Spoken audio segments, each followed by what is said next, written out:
Welcome to episode 76 of the Rex Chapman Show with my super dope homeboy from the Lex town, Josh Hopkins. And you can find us on Instagram now, Josh, at the Rex Chapman Show. Hey, I guess the Rex Chapman Show with Josh Hopkins was taken. Yeah, it was taken. So we just went with the shorter one. That fair's fair. I don't care anyway. It's nothing that bothers me. I'm on the show too, but it's cool. It's cool. We got a great show, Josh. I'm in Phoenix. You're in Phoenix. I'm in Phoenix. What are you doing there? I came out to check out my daughters and the new look Phoenix Suns. Wow. What do you think about that? Excited. You gotta be excited. I mean, so excited. Squad. I'm leaving here actually in a few minutes. I'm going to go check out KD's press conference. That's what I'm going to do. KD Lang, friend of the show. No, not our KD. The other KD, the tall KD, Kevin Durant. Oh, with the new look Phoenix Suns and Devin Booker and Chris Paul and DeAndre Ayton and Terrence Ross and TJ Warren. I mean, how tough is that? Tough squad, man. I'm excited. You know, I don't want to get out over my skis too far, but I'm excited for the Phoenix Suns. 3 of the best mid-range shooters in the history of the NBA all on one team. And not that they're not great outside shooters, but all-time mid-rangers. It's and watching the Nets play last night, Mikal Bridges, I hated that Phoenix had to give him up. Such a great guy. Cam Johnson gave up some really good players. They're doing well in Brooklyn. Hopefully that trade will work out for everybody. It doesn't always win-win. It doesn't always do that, but anyway, exciting stuff in the Valley of the Sun. Yes, episode 76, Josh. Know any 76s in sports at all? I mean, if I'm again, trying to remember my locker number, of course, I just go with the Philadelphia 76ers. I remember this was about the age. I was 5 or 6 when I started to remember things, when you get to that age. And I remember being at a parade with my dad in Lexington, and it was the bicentennial parade. Yeah. And it was 1970s bicentennial, and there were special quarters. And to me, I was like, oh man, Jesus must have been cool back then. 3 centuries. Right. It was inconceivable. But that, I remember the 76 Montreal Olympics. Yeah. I remember that. And I'd go like Kenny Anderson and Dr. J. Only one I could think of was one time, excuse me while I dropped my pen, the Philadelphia 76ers had a really tall player, and he wore the number 76. His name was Sean Bradley. 76ers, BYU great Sean Bradley. Why wouldn't anyone do that? Why wouldn't every time anyone went to the 76ers wear 76? Yeah, I'm with you. Book club, Josh. We like to talk about the books that we've read this past week. I was sent a book recently that I by Kendrick Perkins. Kendrick Perkins has a new book. The Education of Kendrick Perkins was sent to me recently, and haven't read it yet. I haven't read it, and I didn't get around to reading anything this week, Josh. But did you? Well, funny you should say. There's this article in Men's Health. Mm-hmm. I don't know what it was on, but I was in the airport and I was going by and it said an article about this. But I didn't read it. I didn't get the. But you saw it. Magazine. But I saw. First of all, I was like, look, there's still magazines. I was just surprised, and then I saw that there was an article in it as I walked by, but I didn't read it. So that's been book club. All right. I do want to give one shout out to our favorite book club fan.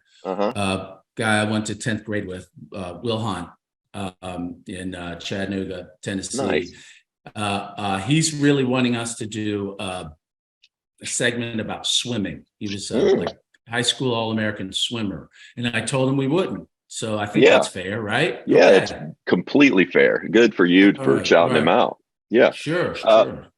Josh, yesterday we've got a great guest that I want to get to today. I think you're going to enjoy. But yesterday we had a passing that just has thrown me off. Raquel Welch passed away yesterday at the age of 82. And I don't know why. It just threw me off. Probably because around the time when you start remembering things, like you said, around the age of 4 or 5, I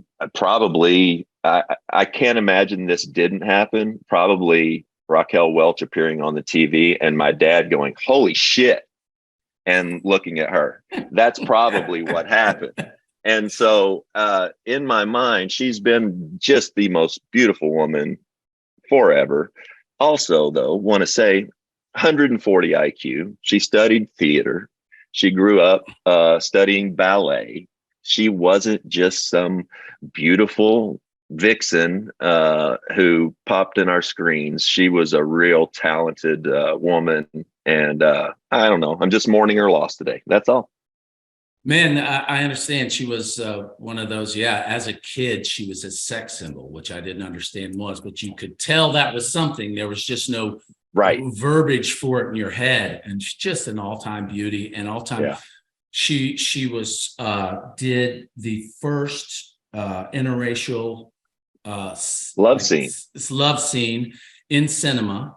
Yep. With Jim Brown. Football player Jim Brown. Yeah, and they received a lot of backlash for that. Oh, can you imagine? And she had the wherewithal and the foresight and the balls to just be like, "Look, that's silly not to do." Yes, and she was also so appreciated today because she refused to get rail thin. She was voluptuous and would say, "I'd rather." Her quote was like, "I'd rather eat pasta than be a size 0." Yeah. And, just way ahead of her time and so beautiful. And it's so smart. It's quite a loss especially from when we were forming our childhood thoughts of what beauty is. She was the tops. No question. Josh, we have a terrific guest today of someone that most of our listeners probably know or know of.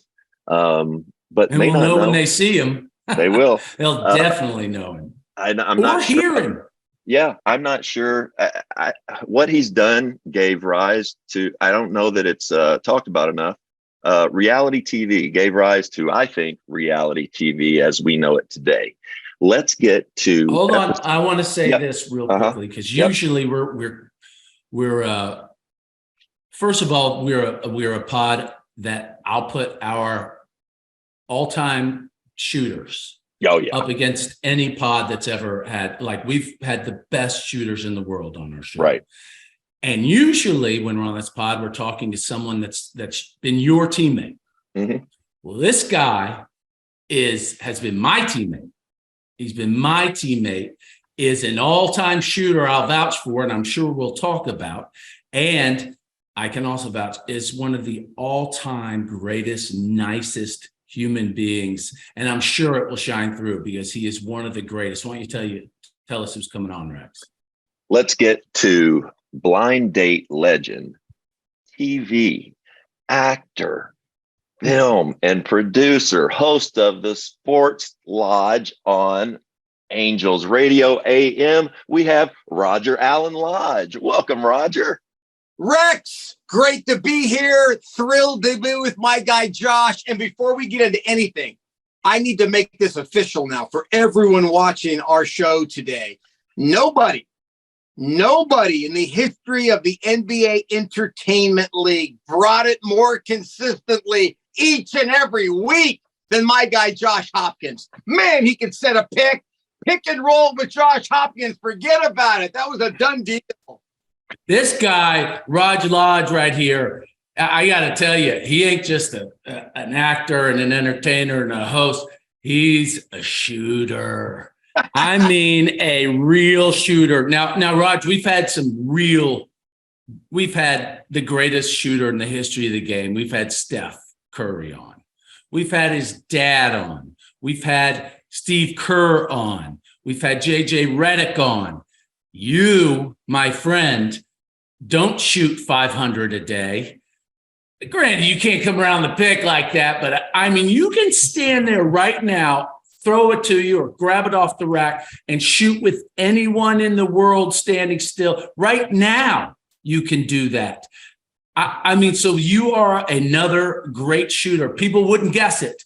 You just right off, they'd be like, Roger Lodge, now that's a handsome fella, but I don't know if he can shoot. And I'm telling everyone, he's a hand-eye gifted cat. I bet you're a great golfer, Roger, are you? I've got a nice short game. Can't hit to save my life off the tee, but I got a really nice short game because I think I have that touch that, shooters have and guys in their short game have in golf. But, and here's the thing, and I still, to this day, when I have time, I teach youngsters, like, young kids, the basics of shooting, because I'll never forget as long as I live. My real father, okay, not to get too deep here on this whole subject, but my real father left home one day when I was about 3 years old and never came back. We were having breakfast. He got up, went to work, never came home again. About 5 years later, my stepfather, the great Bob Lodge, former power forward out of Washington State, came into my life and taught me the basics of the jumper. I'm right-handed, my right foot's forward. I lead with my elbow. The middle finger's last finger to leave the ball. The elbow never goes outside the perimeter of the ball. All the basics. So for the last 50 years, I've shot the ball the same exact way, and repetition. And, if you learn the basics and you want to go out and be a good shooter, it's all up to you. I mean, Reggie Miller told me he used to put up 1,500 shots a day in the summer. And, and it's amazing that we watch these great shooters today, the Steps. And by the way, let's don't go to sleep on Klay Thompson, probably the best shoot guy in basketball. He's unbelievable. Yeah. And depending on what night it is, we're talking about the two best shooters I've ever seen. Yeah.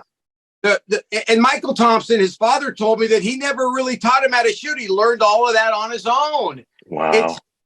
You want to go out? Do you want to tackle it? Do you want to put in the work to be a great shooter? But, my stepdad taught me that shot, and it brought so much to my life. I mean, it brought self-esteem. It brought, I got to go to Whittier College and play basketball and get an education there. So, man, it's just, I love shooting. I love talking about shooting. And to be on with you guys talking about it is a thrill for me. It really is. Man, let me tell you something. So people don't know, Roger and I played on the same team in the NBA Entertainment League for years.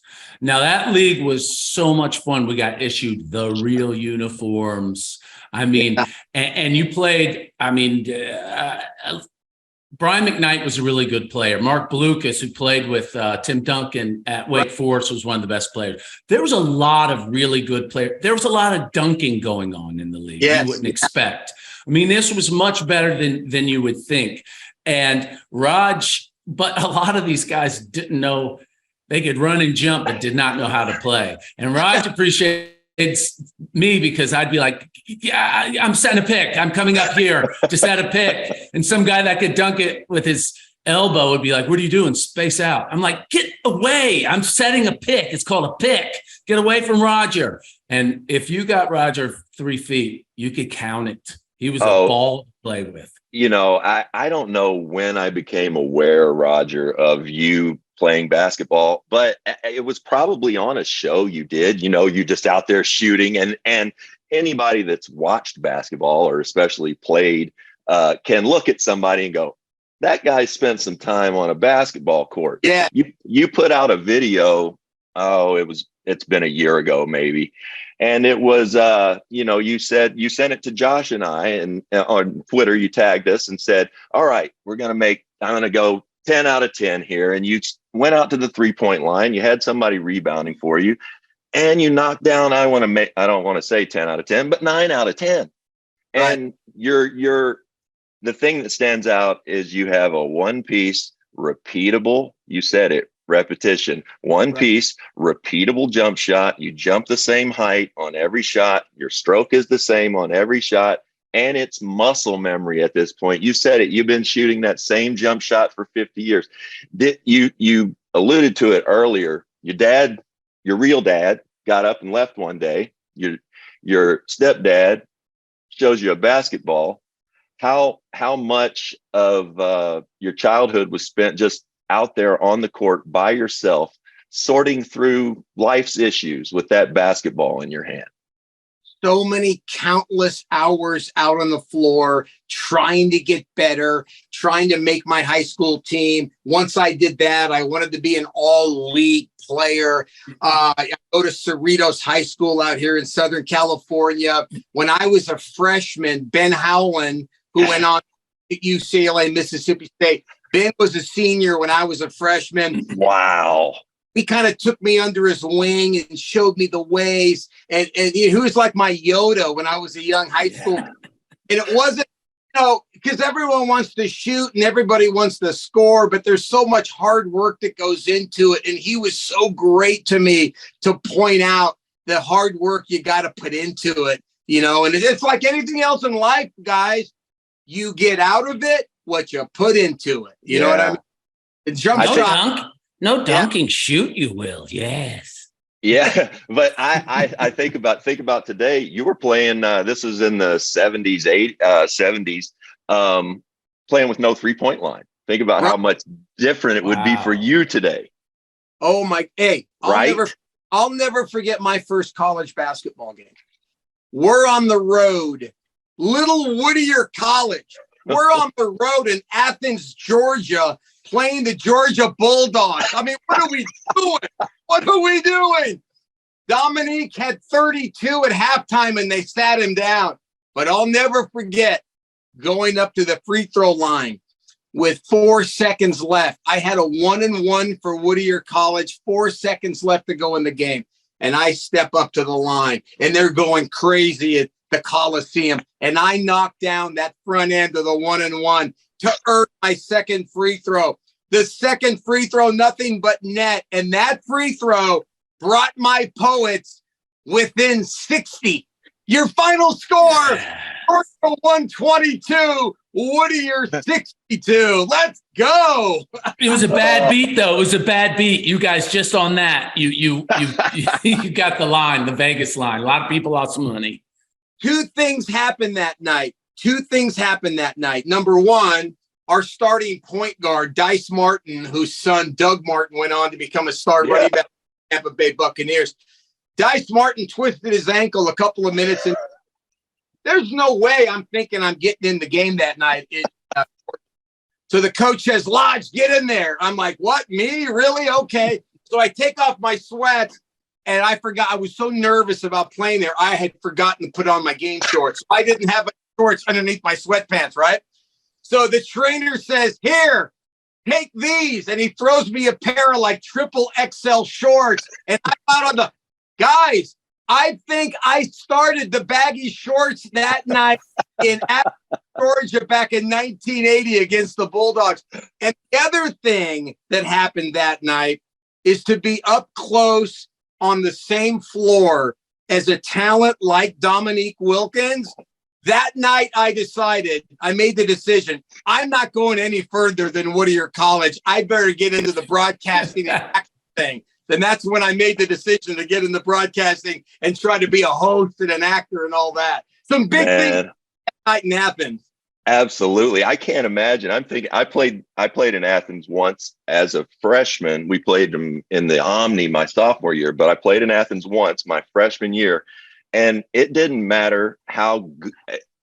Georgia might not have always had the best teams, but you can bet they had one of the top athletic teams in the country. I was terrified going into there to play with Kentucky Wildcats. I can't imagine what you might have been up against at Whittier. But Raj, describe to Josh and I, a couple kids who grew up in the 70s in Kentucky, what it was like to grow up in Southern California in the 70s. It was absolutely one of my favorite times, one of my favorite decades ever. And now imagine this, and my aforementioned late great stepfather, he worked in sporting goods.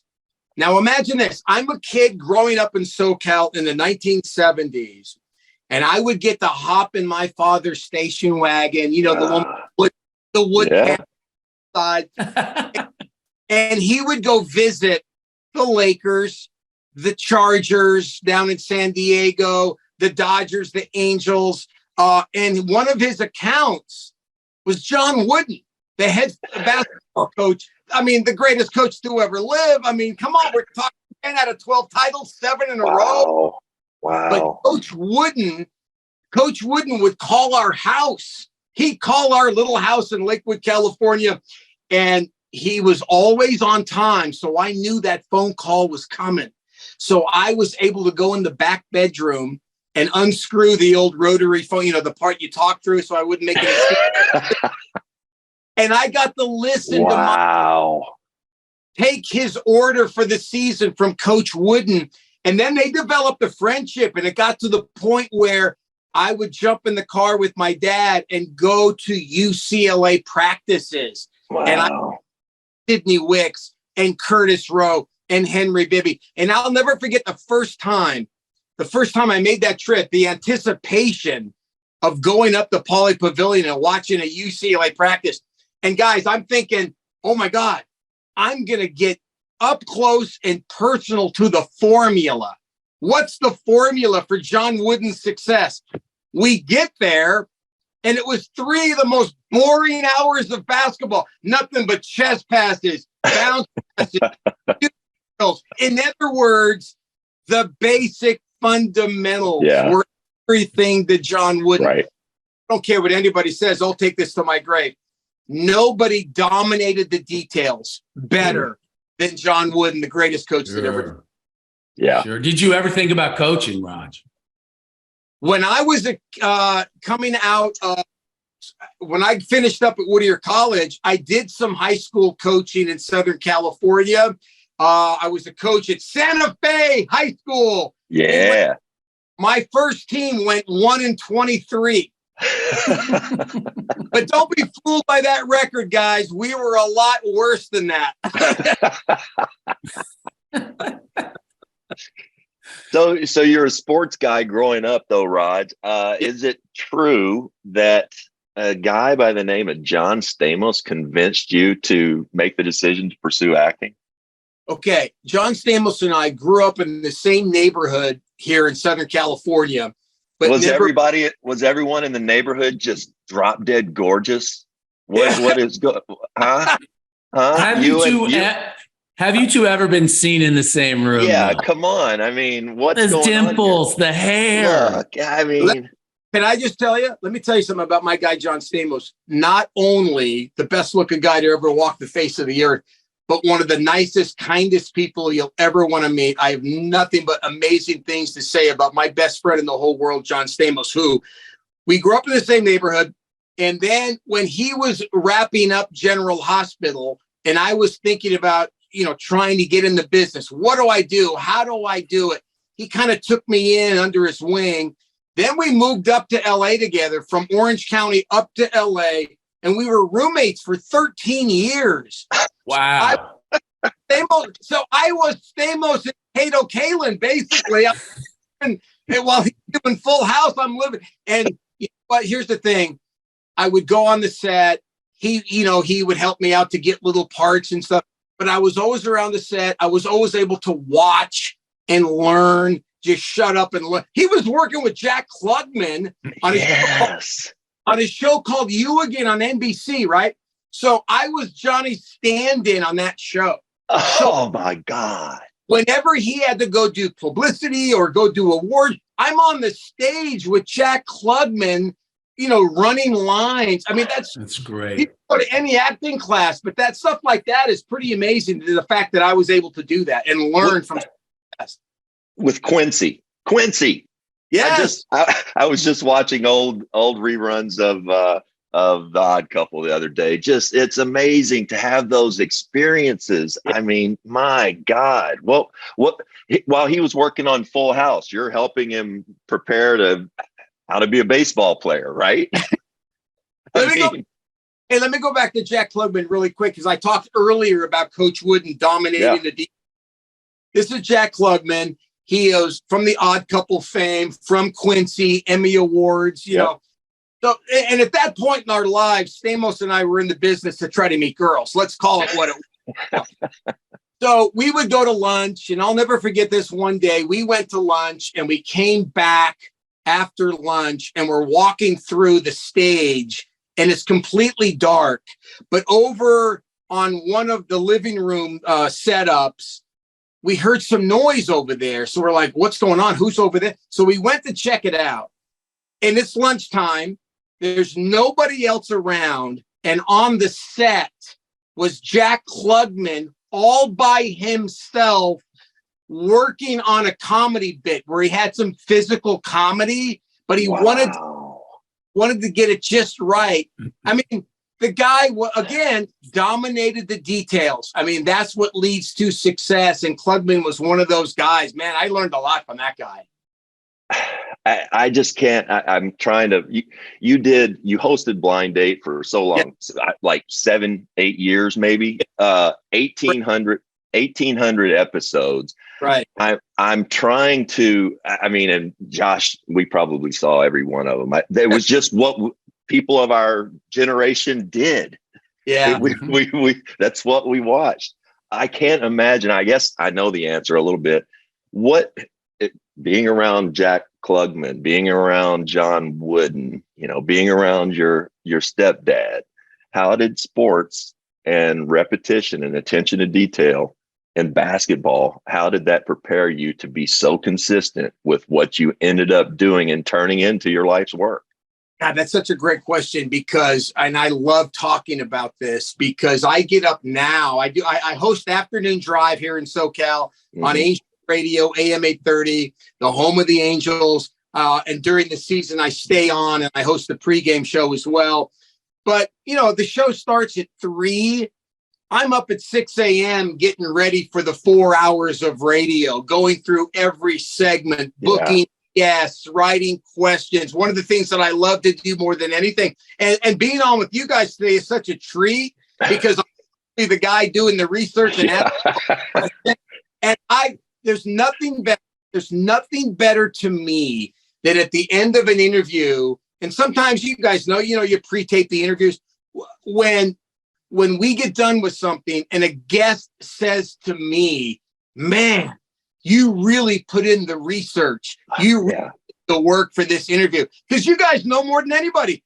Your guest appreciates that. Yeah. The fact put in the time into their career to ask the right questions. So the disciplines that I learned as an athlete, I use every single day in business, each and every day without question. Well, that's interesting because we are not pros. You are a decades-long pro. We're learning as you're speaking. Any other advice you give to a couple of novices? Like when Rex approached me about doing this, I was like, Rex, the problem with this is we're both color men.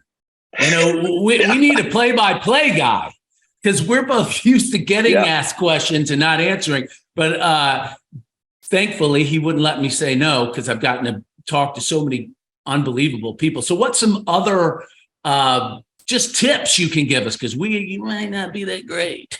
Here's the number one tip that I've gotten from so many people over the years. And I got it from, I'll go back to my stepfather. I was kicking around LA, and Josh, you know what it's like out here. When I first started, I went on, and I have my daily planner book from back in the day. I went on 315 auditions. That's 315. And I didn't even get a call back. I mean, I was 315, but I kept doing it. I kept trying to do it. One day I'm sitting in my backyard with my stepfather, and he asked me how things are going. And I'm not feeling too good that day because I just lost out on another show. And he says to me, Roger, and he used to get this look. When he got that look, I knew he was about to get serious and he was about to offer up some type of wisdom. And he said to me, when you go on these auditions, have you ever thought about just being yourself? Just go in and be you. There's nobody else like you. You're amazing. Go be yourself. And I looked at him like, oh my God, I've never thought of that. And the simplicity of that advice, the brilliance of that advice, and the thing that I love about each and every show that you guys do together, you have a chemistry that you can't teach. You can try, up with it, but it's just there from your years of friendship. Yeah. And it's such a beautiful thing to watch two lifelong friends do a show together. Just be yourself each and every week. You guys are more than fine. And that's why I watch every episode of your show and love it so much. It's really kind. Nice. It is. You said something earlier though that made me, and Josh and I are relatively new to all of this. I've been interviewed, since I was 15 years old, and that became pretty easy after a couple of years. But I'd never asked questions before. I started doing this. Well, I went up and did the thing for CNN where I was doing interviews and interviewing, Jason Sudeikis and Ben Stiller and Joseph Gordon-Levitt, people like this. And I got so much joy from, I'd never liked to study for anything in my life. I got so much joy studying and preparing to sit with these folks. And I got so much joy from sitting in there and at, once or twice each interview, them going, wow, or maybe tearing up, or wow, I wasn't expecting that question. And it immediately made me internalize it and think about being interviewed. Every time you sit down for an interview, you just want that person that is sitting across from you to have prepared a little and you're giving up some time to talk to them. Let's make this interesting and let's make it good. And I think you show the ultimate sign of respect when you've done your homework. Without question. My son Peyton is studying broadcast journalism at Emerson College in Boston. Shout out to the Lions. Great. And I try to tell him so much that, like every day I get an email or a text message or from someone up and coming in the business looking for advice. And my number one common thread when it comes to advice for any up and coming broadcaster or host is there's just no substitution for hard work. There isn't. To put in the time, to put in the research is just absolutely gigantic. It really is. I remember doing press junkets for Cougar Town, and they just come in room. They just come in your room over and over, just new people, and they be like, "Hey, I just gotta let you know before we roll. I'm a huge fan of Cougar Town. I love your character. I love this. I'm really thrilled for this." And so people that don't know, Cougar Town was originally conceived with Courtney Cox as a cougar, and I was the neighbor, and I had all these young girls, and she was there. And they abandoned that by the end of the first year. Our characters got married, and it became a show just about people getting drunk and making fun of each other. And then these people would come in. I just love the show. I just love it so much. And they'd say, "Okay, action. I just got to ask you, what's it like having all those cougars around?" Oh my gosh. And I was just like, "Oh yeah, it's pretty, you're a big fan. I can tell. Yeah. It's pretty fun." So I appreciate it when they were like, "Oh, I love it that your character's a Gemini." And you'd be like, "Whoa, okay, yeah. Right. Yeah. What a concept. He put in a little bit of research. I got excited about the interview. And by the way, Josh, you and I have a lot in common. Cougar Town and Blind Date. I mean, people getting drunk and ended up in a hot tub. That was every episode of Blind. So I got that, brother. You know what though? I don't know why I just thought of this, but your stepdad, I just wish I could have met him. He tells you to go be yourself. It's the same damn advice you would give any player going out on the floor. Right. I'm not going to tell you, Roger. I'm going to tell you to go to the basket and lay it off the glass. I'm not going to tell you to go in there and dunk it. Right. Go be yourself. Go be the best Roger Lodge you can be. Anyway, I want to ask another thing about Blind Date because I loved it so much. How long did it take for Blind Date to go from a show genuinely trying to help people find love to just becoming about people looking for 15 minutes of fame? It was about the first season or so. It was, I got to tell you, I was just really searching and hoping to, and our staff was, where they were looking to, find real love for these people. Yeah. But then there's this funny thing in television called the And when we came back from a date, and I was standing there after watching the video, and I'd have to comment about it. And when I said, "Oh, isn't that nice? Johnny and Lisa really hit it off, and they're going to have a nice second date." Nobody watched that. Nobody wanted to see that. And I'm almost embarrassed to say that we kind of bought into the Jerry Springer mentality, and that's where the Dates from Hell came from. Dates from Hell Week sprung. Right. And you know what? Every focus group we did, people wanted to see more of the host, me, making people, and they wanted to see hot people on blind dates. That's what they wanted to see. So we gave the people what they wanted. That's what I wanted. It's nice to throw it off with people that get along every once in a while, but we want to see that. We watch The Bachelor to see the crazy ones. Yes. Not to see that like everyone's just so well adjusted, but how many times did the Lisas, you're a beautiful man, Raj. You're a beautiful man. You're dreamy. How many times did the Lisas hit on Roger? That had to happen quite a few times. But that was the beauty of Blind Date. We would shoot the dates. I would go in a studio. How about this? My part, I wrote what I said during the week. I watched all the dates during the week. And then on Saturday, we would go into a studio and I would shoot the equivalent of 14 shows in one Saturday. Wow.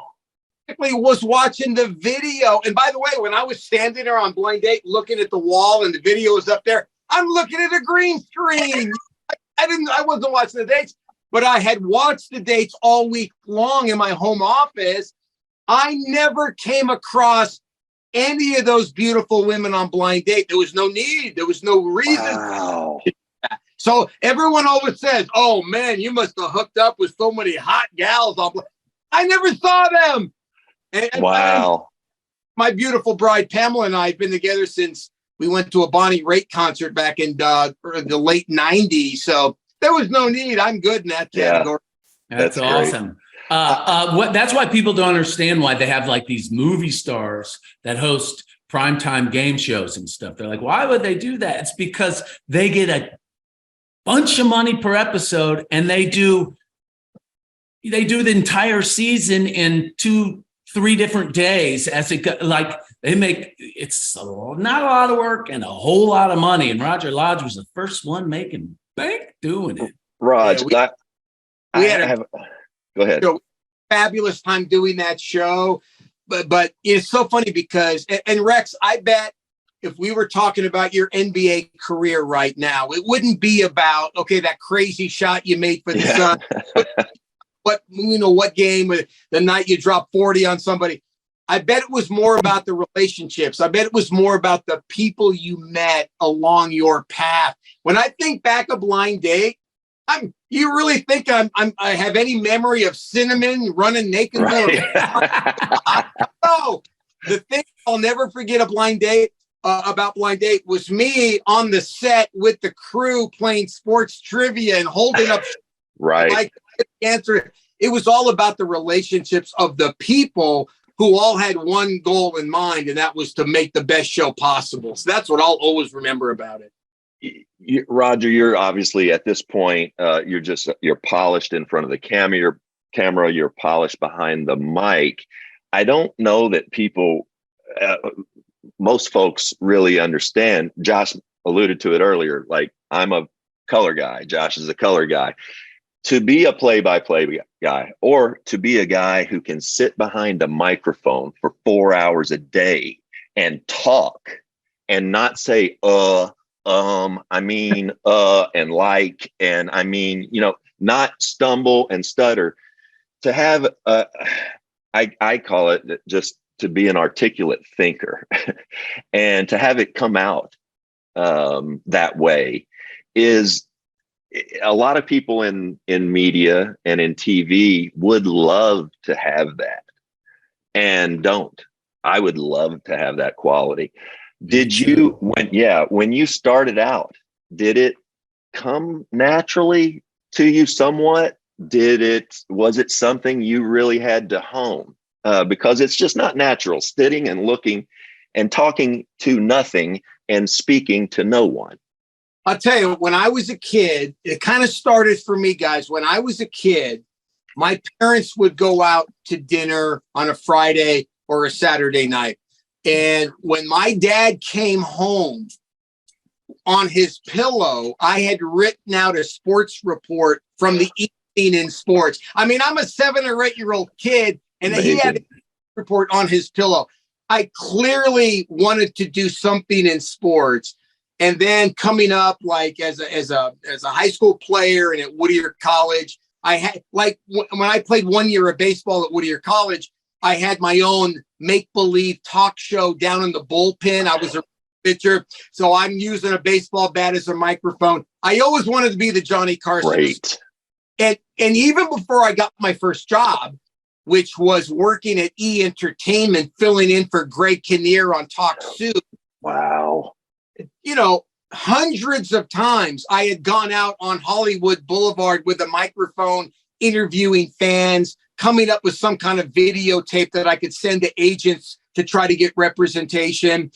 So I was always working on it. So when I camera for the first time for E! Entertainment, filling in for Kinnear on Talk Soup, I had been, you know, in front of a camera making silly videos thousands of times. So it just I kind of hit the ground running. Yeah. It is one of the most overlooked and taken for granted skills in all of entertainment, just because we're so, even as a little kid, always seen as the newscasters just talking, and they're usually just flawless. And if they're not, it's really entertaining, but that never happens.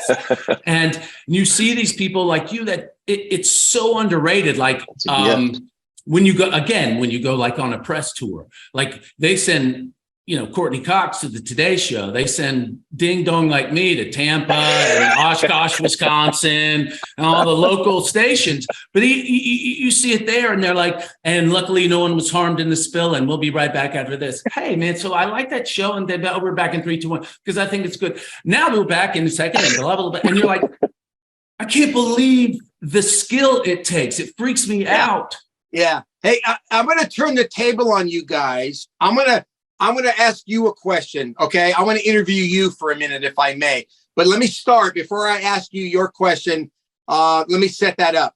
So we all have that person in our life. Josh, I'm sure you have it. I don't know if it was Larry or Carolyn or your parents or coach or Rex. I don't know if it was one of your coaches. But I want to ask you this in just a second. Okay, so Greg Kinnear was going to go away and do his first movie called Sabrina, a movie he did with Harrison Ford. And they were talking about on the air, they were looking for someone to fill in for Greg while he was away. I had been a big fan of Talk Soup, and I'm thinking, wait a minute, they should bring me in. I should host Talk Soup when Greg's away, right? So I started calling the casting director, and I didn't call the main casting director, Dan Gibson, at the time. I was calling his assistant, a wonderful lady by the name of Amy Walpert. And I called her every single day for like 3 weeks, leaving messages, literally begging her to bring me in to audition me for Talk Soup. She never answered the phone. She never returned my call. It's late on a Friday night, and I had just gotten done watching Greg host Talk Soup so eloquently. He was so great at hosting that show. And I'm thinking, you know what? I'm going to call one more time and leave a great message. She's going to call me back this time. She happened to answer the phone late. Wow. And I said, Miss Walpert, it's Roger Lodge. And she cut me right off. And she said, I know who you are. You've been calling 3 weeks in a row. So I made a deal with her. She made a deal with me. She said, listen, I'll bring you in for an audition Monday if you can be here, but you got to promise to stop calling me after that. Okay. She brought me in. I auditioned on a Monday morning. The next day, Tuesday, I was on the air hosting Talk Soup. Wow. So is my all-time career assist. So, Josh, let me start with you. Give me that career assist You'll never forget it. Who helped you the most? Who helped me?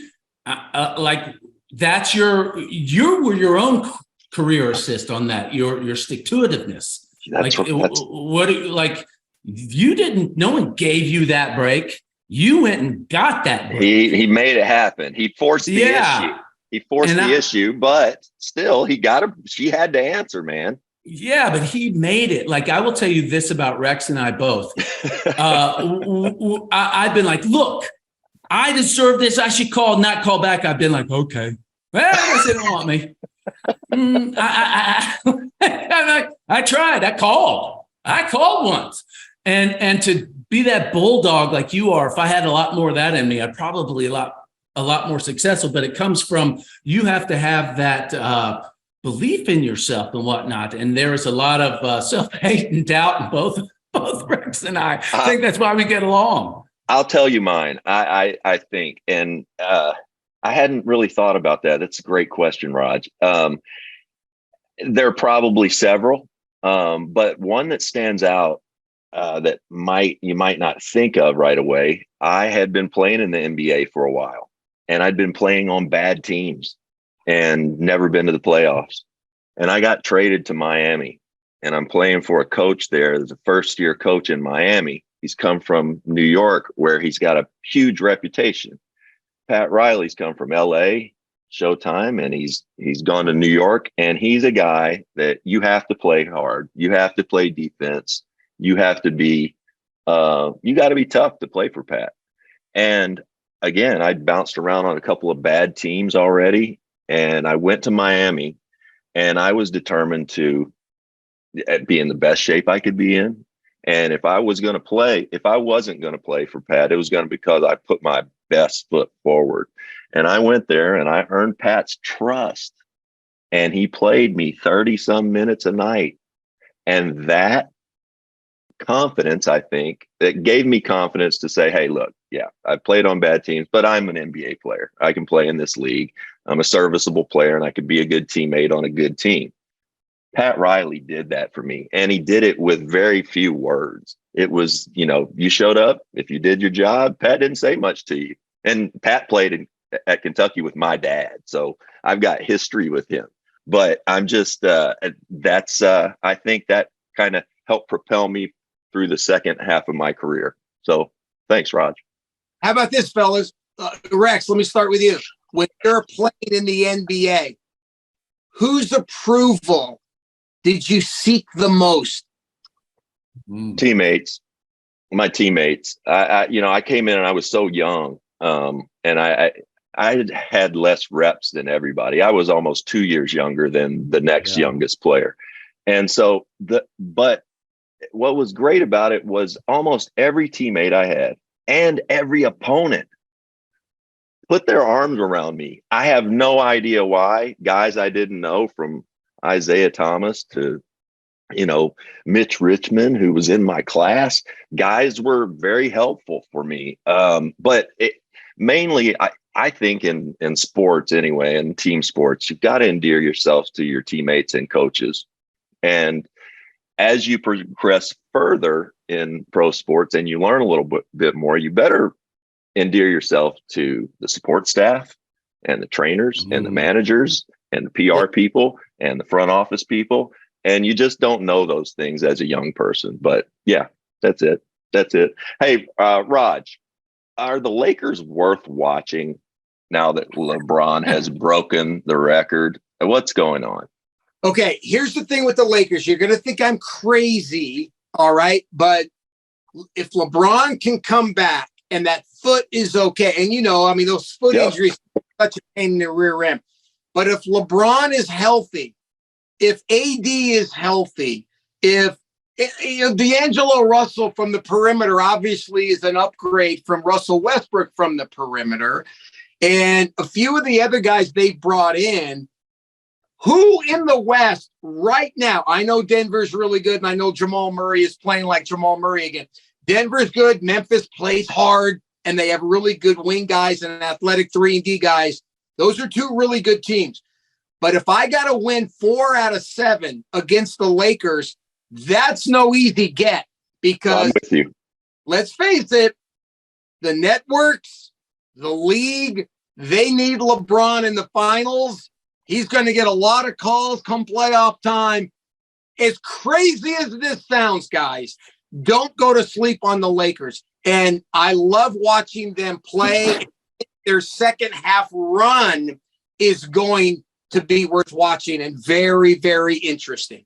You're such a basketball guy. I watched them play last night and it stood out right away. D'Lo's playmaking ability and his shot making ability. Yeah. If AD can stay healthy, that's a big if. That's a big if. But Mo Bamba gave serviceable minutes last night, and Malik Beasley making jump shots, open jump shots. It changes LeBron's world. That just it really does. Austin Reeves, fun player to watch. I hope they never trade him. Anyway, now we have two players. Vanderbilt from Kentucky started. Yeah, and he's not just a throwaway. He's got a unique skill set. You can put him on the floor, and he can. If you put him on the floor for 20 minutes, he's going to get 12, 13, 14 rebounds. It's the most amazing thing you've ever seen. Don't expect much offense, but he plays hard. He tries to play the right way. He defends. He's a good player. He's a good player. Plays hard. It's good because with LeBron, you need shooters, of course, and then you need guys that don't need the ball, that do something special. They don't have the ball. They don't dribble the ball. They just go do something like that. So I think he's a sleep-on acquisition too. And his motor helps AD. AD doesn't have a great motor. And the more energy you can put around him, the better the team is. Raj, what's your favorite movie? Well, if you walk into our home, I have a big movie poster from On the Waterfront in Italian from way back in the day. Wow. Those movies where when Marlon Brando comes on the screen, I mean, you can't wait until he comes on the screen. I mean, that charisma second to none. I think On the Waterfront, I think my movie where I'm, watching television late night and I'm flipping and I come across it, I'm gonna watch it till it ends, and that no doubt is Shawshank, one of the greatest films ever made. So and of course, I'm a big Caddyshack guy as well. Don't go to sleep on the cinematic classic known as Caddyshack. Absolutely. A lot of people will tell us Shawshank. So a tradition is I always do this. I always say it's good in my impression. I remember the first time I saw Andy Dufresne. Oh my God! Thank you. Unbelievable! Thank you. All right, Raj, we got this one too. Front row center. Anyone dead or alive, sports, speech, entertainer that you could just see front row center, dead or alive, who would it be? Wow, that is the best question ever. You know what? I think I've done it. Let me take you back. Wow. I'm going to take you back to the late 80s. Stamos has just left General Hospital, and his character, Blackie Parrish, went off into the sunset. He went to jail. That was his last show. Blackie went to jail. 80s, NBA Finals. Stamos is doing a series called Dreams for CBS.